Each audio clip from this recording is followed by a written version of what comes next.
understood.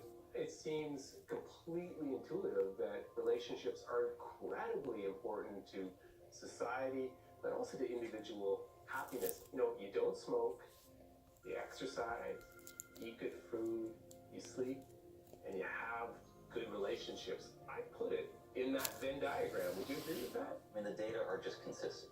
Along with managing your exercise, along with managing your diet, you really need to be paying attention to your relational and emotional health. Absolutely. I travel a lot for work, and just as it's difficult to maintain your health on the road, it can be hard to stay connected with our loved ones.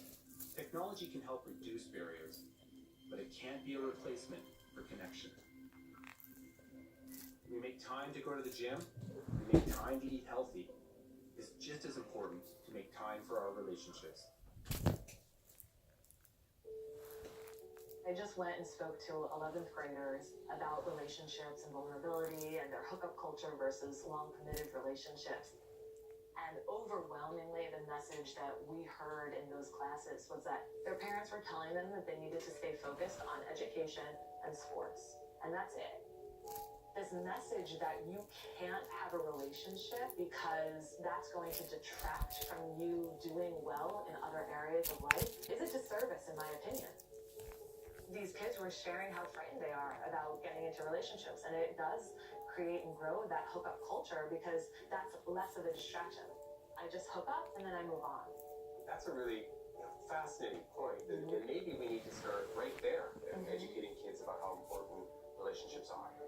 If we want our kids to have successful relationships as an adult, we need to give them the tools in childhood. Family is rarely where it all starts.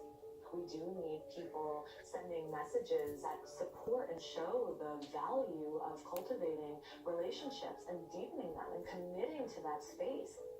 Whether it's just friendships or community, even at an early age, that is something that needs to be nailed home because that's going to shift the way we as adults start interacting with others.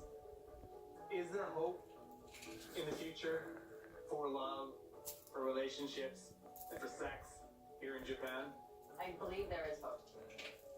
I believe that as many of the young people that we see kind of shy away from relationships and take to this apathetic notion of life, I also see different kind of new dynamic movements happening. They're marginal right now, but I think that they could come to the fore if given the right support. Analog sex. We need to acknowledge the importance of relationships. Oh, Lily Bean. Not only for the young,